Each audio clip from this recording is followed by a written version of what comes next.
Hello, everybody. My name is Ian Huang. I'm currently a student at the New School, and I'm your moderator for this session. And today we have Shanice Smith, who is an incoming software engineering intern at EA and a QA intern at Disney. And then we have Eva Yan, who is an incoming UX intern at LinkedIn. So feel free to ask any questions you have in the chat. To start off, can each panelist give a short overview of their college experience, like what college you went to, your major, your concentration if you have any, and any clubs or leadership positions if you have any?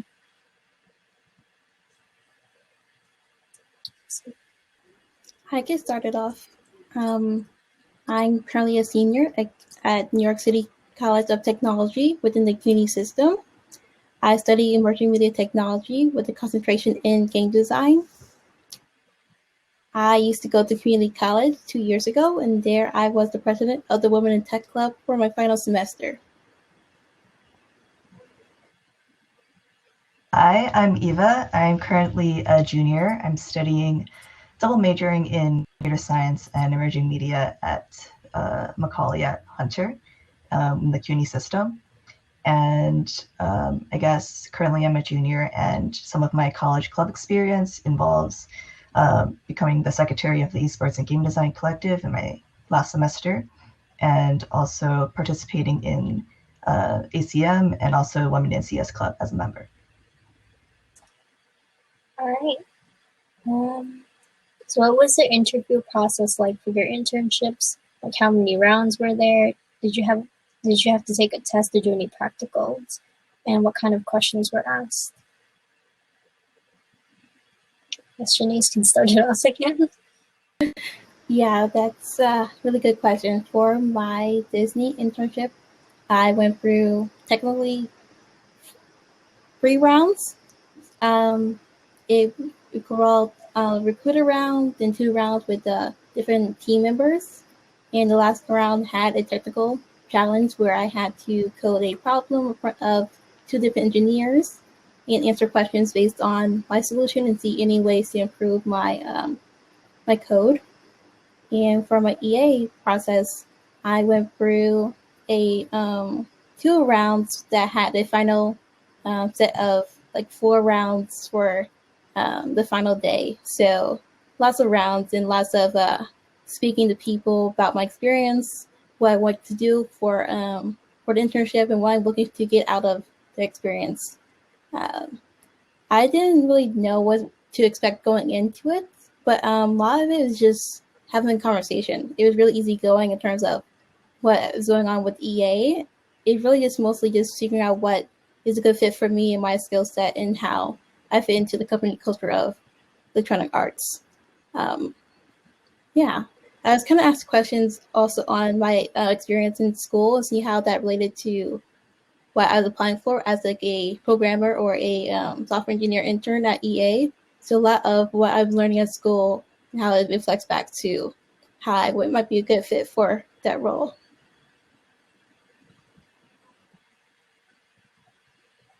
I think for me, my internship experience has kind of been split between interviewing at like game dev, like game studios, and also at more like software engineering focused companies.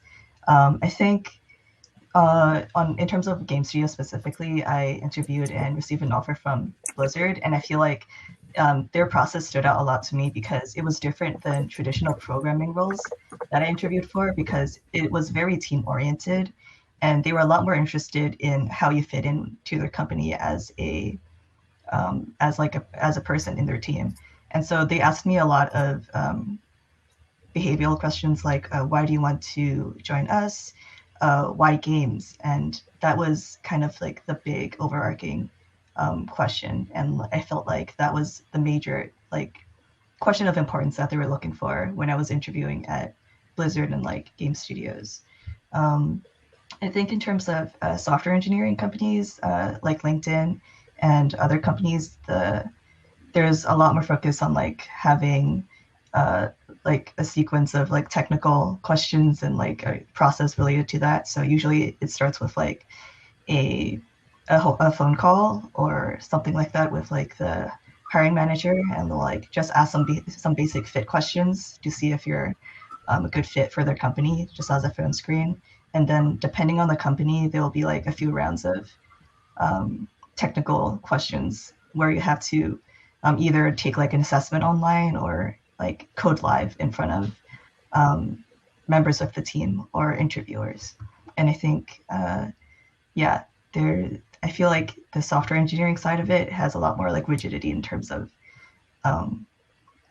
like the process for getting an internship, for example. And this question is for Eva specifically again. How much time did you spend on personalizing each application, and what were the differences between the process at each company? Yeah, I guess I think for every intern or every like application, I try to personalize it as much as possible. Like, I kind of have like a resume for like different like fields because different fields emphasize different skill sets. So maybe like for software engineering specifically, I'll put like certain skills ahead of others, and maybe for game development, I'll put like experience in game engines and like game projects on my resume. And same thing for cover letters. I feel like every time I apply for a game studio, especially one that I'm like super into and that have a personal connection to, I'll like add a little bit more personal flavor to the cover letter and things like that. Yep. Welcome, Mike. Mike is a former game design intern at Vicarious Visions. And Mike, if you could just give a short overview of your college experience, like what college, major, and concentration and stuff. Sure thing. So, hello. Can you guys hear me? Yes. Good on that end? Awesome. Hi, my name is Michael Waltman. I interned at VV over this past summer. I did it fully digitally. It was a very interesting and unique experience. Currently, I'm at Champlain College. I'm sitting in my dorm right now, but I have a green screen, so you can't really tell. Fourth year game design major. I'm focusing on level design, and that's pretty much it. Apologies for being late. I sat in the wrong internship session for like 5 minutes. I was like, why are they not accepted? That is okay. Currently, we're discussing the interview process. If you have any insight to add to that, kind of like just how many rounds there are, if you had to take any practicals and stuff. I had to take, I think I did. My application process to VV was really weird because I did it through my school. So there was already that kind of buffer of like, okay, here's like a group of students you can kind of look at. I didn't have to take any design tests, but I have a funny story about like an example of a design test if you guys want, that one of my teachers told me about, because he used to work at Activision Blizzard. It was for Heroes of the Storm, and I don't know if we've like talked about like what exactly like a design test ensues. Apologies again because I'm late. But it was an interesting experience because like my teacher was like applying to Blizzard, and they just kind of told him like, hey, you want to go get lunch? I'm like, yeah, sure. And so they got lunch, and while they were getting lunch at a cafe, they were like, okay, design a character for Heroes of the Storm based off of Marvel's Avengers. Go. Any of them, pick them. Go. And then they just kind of did that.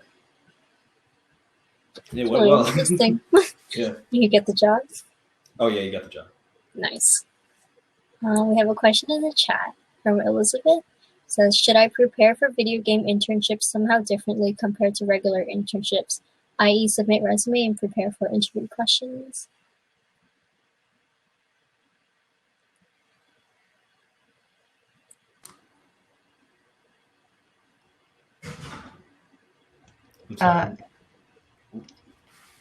Okay, sorry about that. I guess like I'll just like give my thoughts on that first, real quick. I guess like for me, in my experience, I didn't really prepare for them differently. I think like for me, the application process still involved submitting a resume, writing a cover letter, and thinking about possible interview questions. I think for me, my experience, video game internships were a lot like more interested in why you were interested in the company and also why you were into games. So I guess a set of questions is slightly different than software engineering or regular internships, for example. Right. If nobody has anything else to add, we move on to portfolios. So how much of a portfolio did you have? How was it structured? Like, what kind of projects did you include? And Brianna is also asking if there's a specific way we should go about creating a portfolio for game design. So in my experience, I'm actually taking a portfolio class right now. It's like really focused on like tuning your portfolio to like elicit very specific reactions from different companies. So like there's like building your brand where I feel like you need to if you're like aiming for a specific position or game genre, or like let's say you want to work in fighting games. I love fighting games. Usually having your portfolio kind of tuned to like evaluating fighting games, maybe like a blog that talks about that genre, maybe show your work. If you have any personal projects, I've heard that a lot of companies really like looking at people's personal projects. So I'm personally a level designer, and I'm focusing a lot on like building levels for a bunch of different things. I'm working on like a TF2 level right now. I have like a level for my own game, and all that stuff is going to be on the portfolio. So if I'm applying to level positions, like they'll see it up front.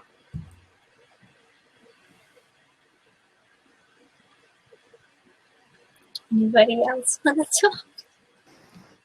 I would second that notion that having a portfolio is really important.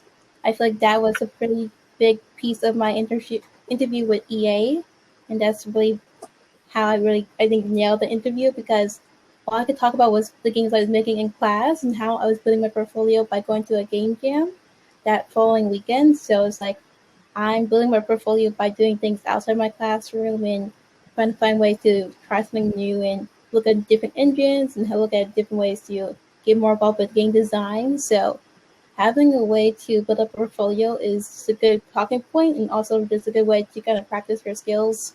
It would be really helpful to get yourself noticed in terms of internships at video game companies. Definitely third that idea. I think having a portfolio like is really important for different reasons.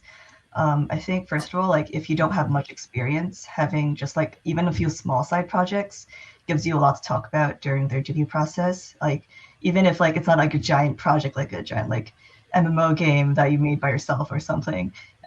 Even every small game, every small project that you make gives you things to talk about, challenges that you faced. And I think a lot of companies are looking for how you overcame them, no matter how big or small. And I think it's a question that comes up a lot. So I think that's one reason why portfolio is important. I think for me personally, a lot of the things on my portfolio were scattered between like having small games that I made for game jams and that I did like on the side, and also just like web projects that I made also on the side. So it was a combination of both game related things and also more web dev software engineering projects that I did. Would you say that having like kind of like quality over quantity? Because personally, I'm a graphic design major, but my portfolio process like kind of pretty different than yours. We tend to like have only a few select works, but then again, like you mentioned, if you don't have much experience, how would you go about choosing what to put inside?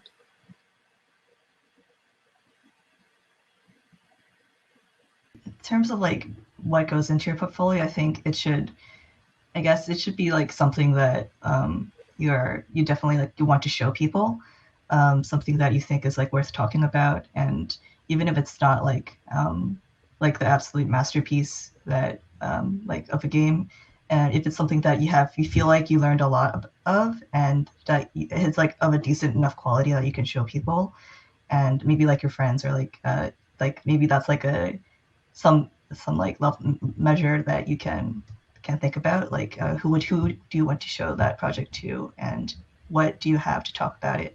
I think that can be like something you think about when you create your portfolio. Yeah, I definitely agree with that. I feel like if we're talking about like quantity over quality, you would definitely want to. I feel like you could put everything on your portfolio, but you would definitely want the quality up on the forefront and the quality in the background, quantity in the background.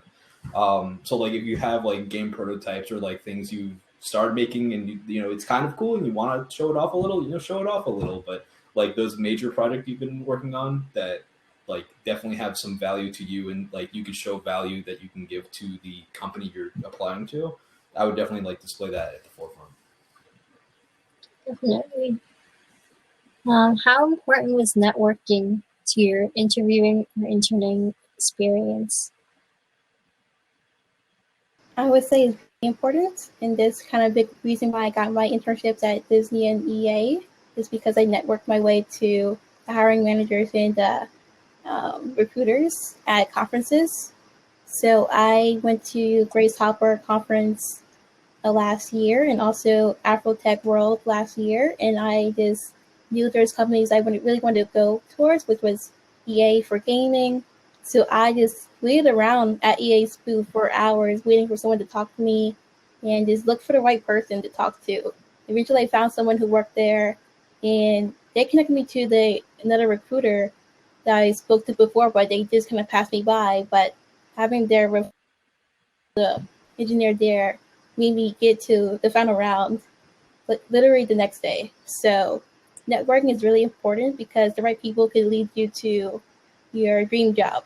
So make sure you find people who could possibly have a bigger network than you. So it's really good to leverage the people around you and different events you could go to find people who have connections.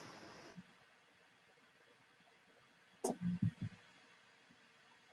think, yeah, networking is important. I think putting it more broadly in my experience, it's good to like associate yourself with resource groups or like groups that can support you through your journey. I guess like academically, this can take the form of like clubs. If you're looking for like internships in game studios, joining like a gaming club or an esports club can really help you in terms of like maybe like casual community or like events. And then also seconding the conferences. I think professional conferences and professional groups like Grace Hopper conference, or even like there was one that I attended, a job fair that I attended called the Cornell Tech Fair. And just like getting yourself into like these conferences where you can network with like a group of people that are looking for people of your skill set, I think really helps out a lot. And those are places where I was able to receive chances to interview at those companies. Elizabeth asks, where should I look for video game internship opportunities?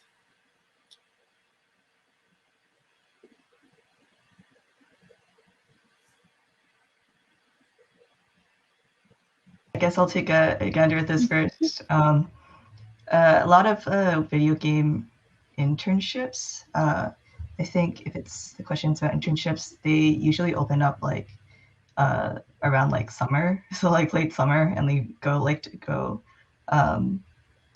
they stay open for like a few months depending on the role. So definitely like their website. I think I spent most of the time applying like directly on their website. If you have a company that you're interested in, definitely like check around like August-ish, see if it's open for summer internships. And also at conferences, if you have any if there are any like managers or companies that are like having booths there, then that can be a really good place too.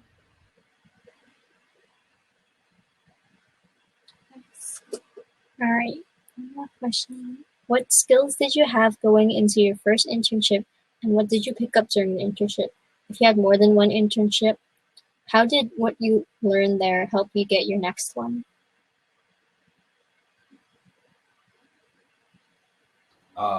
So when I interned at VV, I went in not knowing what engine we were supposed to know, and it turned out we were using Unreal. And that was like the one engine I hadn't touched at all. So definitely, like if you have an internship, try to get that kind of information beforehand, or even before you have the internship. Just kind of play around and like dabble with different engines depending on like what your profession is.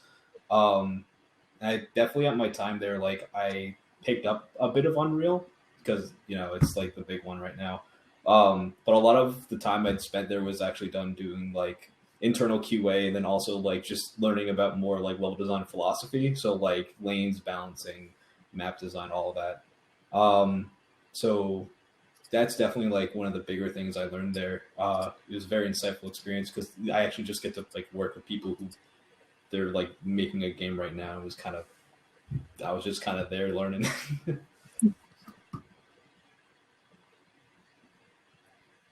For me, I guess skills go into my first internship. My first internship was a internship at a small startup. In the CUNY system, there was like a tech group called like CUNY 2X or TTP that kind of like helps connect CUNY students with small startups in New York City. So I was fortunate enough to be accepted into that, and that was where my first internship came from. And I learned a lot in that internship, especially in terms of like software development, like pipelines and like professional world. So like, how do you, like, for example, how do you decide what feature is important to work on and what bugs are more important than others? And how do you um, talk about your work and your progress and deal with that in the group setting? And so there were a lot of soft skills that I learned and a lot of harder skills, like technical skills that I learned in terms of like contributing code to like an existing code base. So that was like a lot of the things I learned in my first internship. And I think because those are things that transfer to other internships, it definitely gave me a lot to talk about in terms of interviewing for future companies and internships. Definitely. In terms of like soft and hard skills, which ones do you feel were the most valuable to your internships? So softest skill would be like communication or something, and a hard skill is something more technical. I think the most important soft skill of mine this past summer was digital communication. Because by God, it's not the same as being in like an office with someone and just being able to walk up to someone and talk to them. Just learning like how to get over that barrier if you're doing digital or you're remoting to an internship. Like I feel like there's this kind of barrier you have to get over where you're like, okay, time to plot out in my head why it's important for me to talk to this person, why that's okay, and send them a message. Because usually like 100% of the time it is, and people are just usually super friendly and like internal in the company. So just communication digitally specifically, and working interdisciplinary when you're doing like prototyping, whatever, work you're going to be doing, being able to reach out to the other disciplines and get like their feedback or opinions on your work is super important. Big second on the communication part for soft skills. I think no matter where, like what company you're at, but especially like in a remote setting, communication is so important because I think you should basically like go at it with like an idea, like the notion that if you don't say it, then most people won't know what you're thinking. And so it goes for like whether you're programming and like if you don't know something in code, or whether it's like just how to like go about your day in the office and things like that.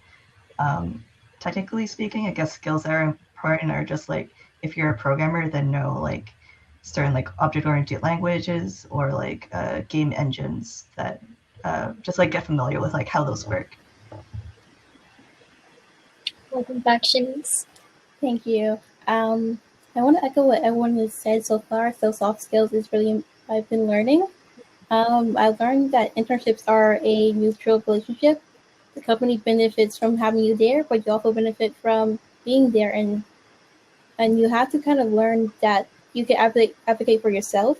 So like learning to ask for what you want to learn during your internship. So if you want to learn more about backend, you want to learn more about design or product or data, you could just ask and see what you could do. You could experiment and try new things. So I feel like that's something I really had to learn throughout many internships, that I'm there, I earn my spot, and I'm able to ask to explore different areas besides just the one I was assigned to. So that's what I really learned from my internships. Anthony asks, how do you recommend building connections if you're in a rural area? I'm from Ohio, so there are not many networking events around here.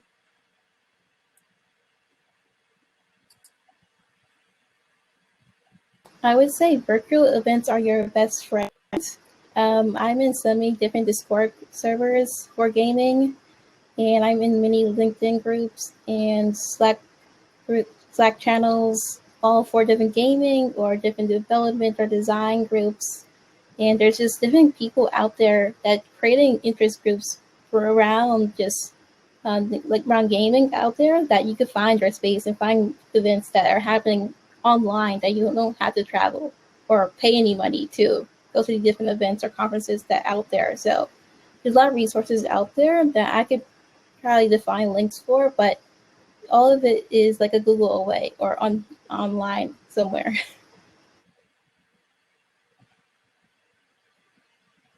What major conferences are there that I could attend, and what any that you guys specifically went to? I know you guys mentioned the Grace Hopkins one. I go to the Game Devs of Color events. This is gonna be my third year going to Game Devs of Color. It usually happens in New York City, but now it's gone remote. So isn't really affordable. I think it's like $10 or $20 for a student ticket for the conference, and you get to meet a lot of people who are creating games and advocating for different developers or designers of color to be within the gaming industry.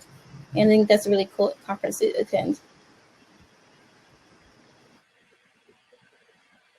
If you're on the East Coast, I definitely recommend, if you're able to go, well, once the pandemic is over, the Montreal International Game Summit. I'll put the link to it in the chat. But it's a super tight-knit scene in Montreal, and you get to just talk with the developers, indie developers, AAA, whoever shows up.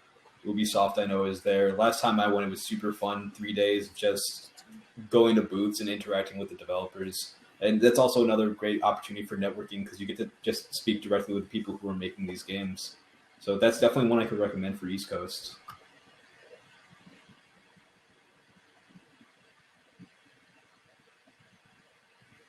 Do you guys have any resume tips for the audience?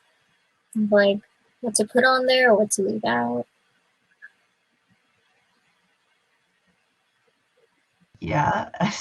Sorry, I'll go first. There was, I guess, like you should put like the most relevant projects, and also your skills, and any experience you have. Definitely, I think a lot of one of the tips that I hear a lot and that I think is like useful and practical is like structure your bullet points in a way that you like lay out the situation and then talk about the problem you had to solve, what you did to solve it, and the result. And definitely like include your graduation date and year because a lot of companies look for that. And so one thing also is that if you're applying to like whatever company, usually in their like job description for that particular role, there are a lot of like keywords and skills that they're looking for. So if you have any skills that are like associated with them or like even like either like that exact skill or like something that's tangentially related, then you should definitely put that directly onto your resume just to account for like the modern like resume scans and things like that.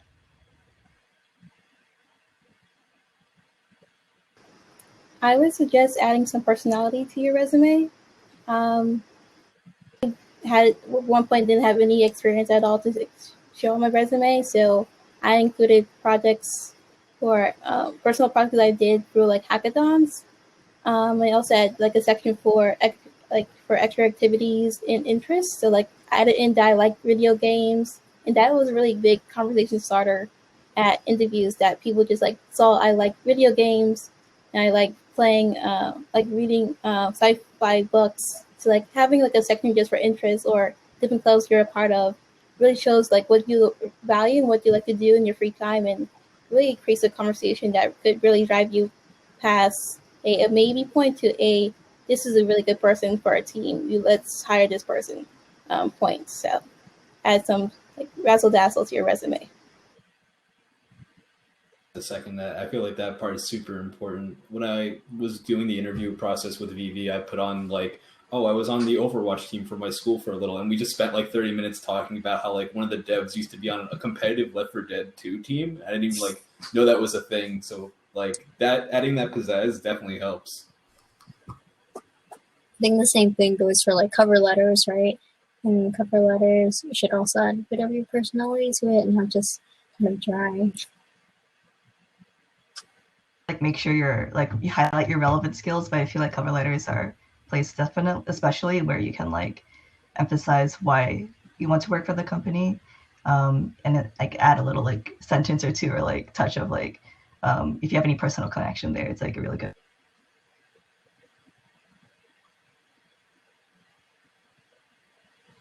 Do you guys have anything else you want to talk about or discuss?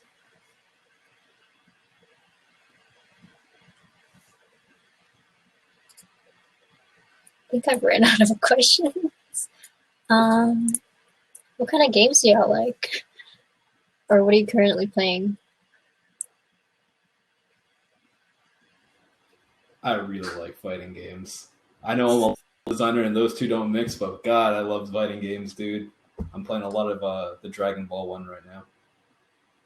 Also Bashi, that like rage game the streamers used to play. That game's hard. Never heard of it. Guilty Gear? Oh, bro. Whoever said that in chat, Elizabeth, Yeah. don't get me started on Guilty Gear. I'm so hyped for that new game. I'm sorry, I could talk for hours.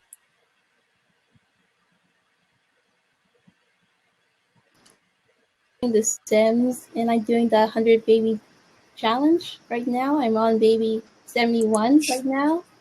So it's intense. It's getting near the end, and I'm just happy to have no more crying babies to take care of. Steep challenge. For me, I've taken a return to Minecraft just to see what changes there are. I think I'm looking forward to the new update that's coming up. And also I've been looking for a co-op game to play that's like that all my friends can play that we like. I definitely like Minecraft. I think me and my friends also fell back into it after a while. Yeah, it has been many years. Did they add the axolotls yet, or is that upcoming? That's coming? I'm not sure. Oh, bro, I can't wait to see those little guys. I know, they look so cute. Yeah. Personally, I'm currently playing Genshin Impact. It is an addiction. Yeah. I was so surprised when I first found out about that game because I did not know it was a gacha. I mean, it's not my first gacha, but yeah, I've heard it's fun. it is. I like the events and stuff.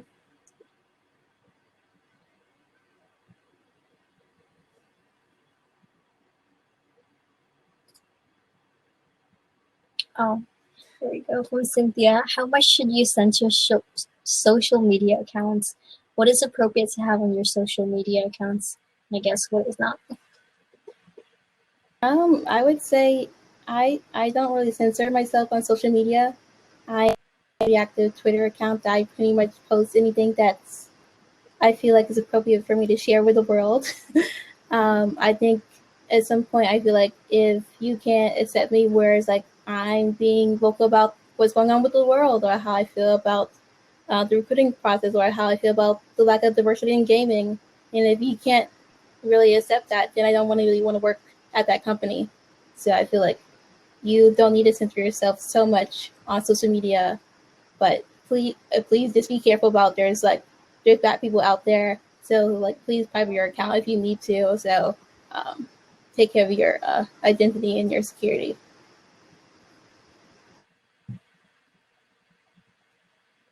I'll second that. So speaking of about what you believe in, if they have a problem with that, then probably don't want to work with them.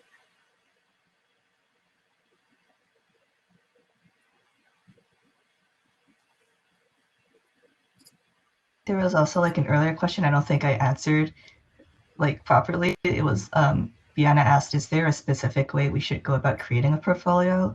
I think for me, I just use the GitHub posting site. So I just you can just like basically upload all your files there and I'll just host it for you for free. And I think it was the easiest way for me to do it. But I'm sure there are tons of different ways that both Mike and Shanice have used before. I could definitely say that itch pages are wonderful and we need to use them more as a society. One thing I've also found is that if you have like a website you're posting about all your personal projects on, or you have like a portfolio site you're going to send to a company, one thing that I just realized is that maybe don't put the download to your game as like a zip on the website, because a lot of times the hiring people don't want to download and unzip a random zip file they found on a website. So usually when you're showing off your work, having the video of your work or just showing it in video embedded in the website on YouTube, on any video hosting site really, it really helps show and display like what you're able to do as a creator. more than how far like having an actual build of the game is going to get you when showing it off to hiring people. The video is going to be useful because people not going to sometimes not going to take the time to play your game when it comes through your GitHub or through your websites. So having the video of your gameplay is essential to showing off what you can do and what your talents are.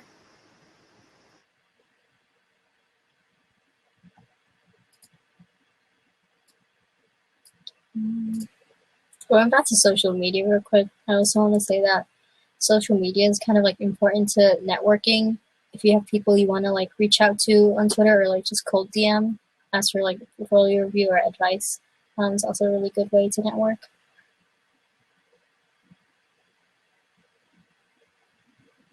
Indie dev scene on Twitter is gigantic. Just following people and like the progress of games if they post it on their sites or they're updating on their Twitter. Definitely just like following, engaging, commenting. I feel like I sound like a social media manager, but like you know what I mean. Like stay engaged with them. If you want feedback, I'm sure that a lot of the time people would be into like giving feedback on your work. So just like staying engaged on Twitter is definitely huge as well. Feeling that because like just showing off your work also on like Twitter or any other social media account could really reach so many different people. Like you don't really realize who's watching you or seeing your work. So like just putting it out there just for critiques or just for your own self reason is just a good way just to have your work be seen and just have that work be appreciated by different people. You just don't know who's gonna tapping on your shoulder saying your work is good. Let's hire you. So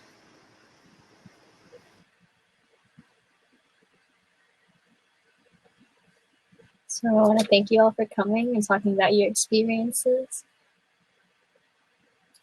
For having me. Thank you. I hope that was helpful to some people who are watching. Yeah, thank you for having me. Anyone wants to talk about Guilty Gear Strive, Skullgirls, or Dragon Ball, please follow me at Walty2 on Twitter.com. I'm ready to chat. I'm going to head out. Thank you guys. I'll see you around. Thank you.